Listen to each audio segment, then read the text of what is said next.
This play was performed at the Lernaea festival in the Athenian theatre of Dionysus in 424 BC.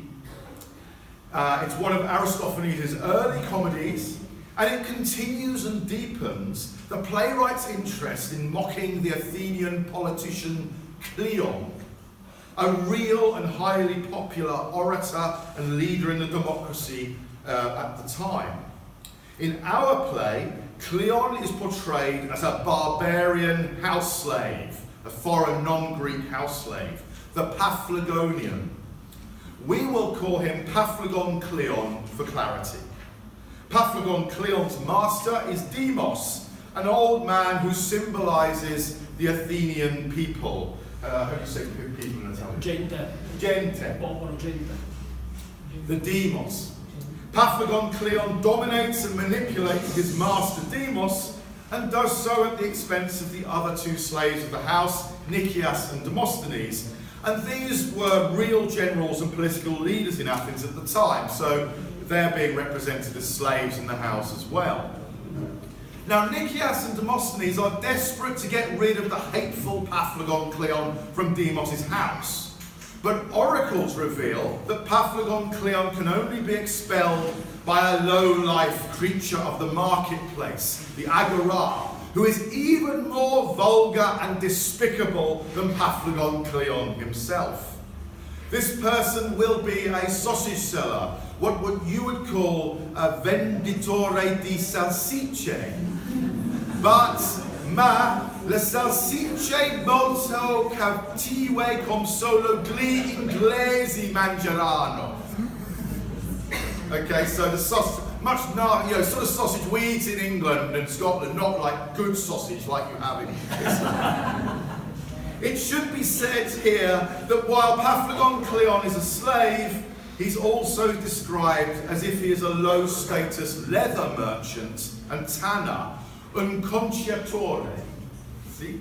In reality, Cleon's family were probably rich and had a good, lucrative leather goods trading business. But tanning was considered a very low profession because it required one to work with dead animals and urine. So when the predicted sausage seller appears on stage, we are to imagine him as a man whose low background fits the comic stereotype of the late 5th century demagogue, the new breed of politicians who came after Pericles and whom Thucydides blames for Athens' defeat in the Peloponnesian War. And of course, that all goes wrong when they try and invade this place, Sicily. And very stupid thing of them to try and do, I think you'll agree. The sausage seller is proud that his low status origins in the Agora and bad morals, his poneria, match Paphlagon's. His low status trade and self-prostitution are what make him a worthy challenger to Paphlagon Cleon's political control of the assembly and the courts. In the play, this control is represented by the fact that Paphlagon Cleon is Demos' favourite household slave. Now, this play is filled with verbal conflict and physical aggression between these characters, and there is more conflict in this play than in any other drama by Aristophanes. Paphlagon Cleon and sausage seller compete throughout the play via several verbal duels, which deploy various forms of lexical repetition and structural mirroring. These duels also have an improvised quality.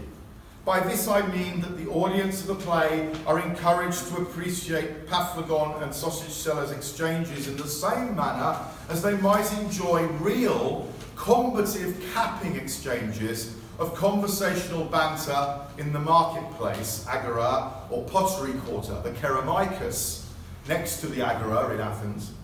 Some of the audience would also be familiar with games at drinking parties, symposia, where participants were expected to match and cap each other. Now, I use this word cap or capping, and what do I mean by that? I don't know if you can read this at the back, it's in Italian.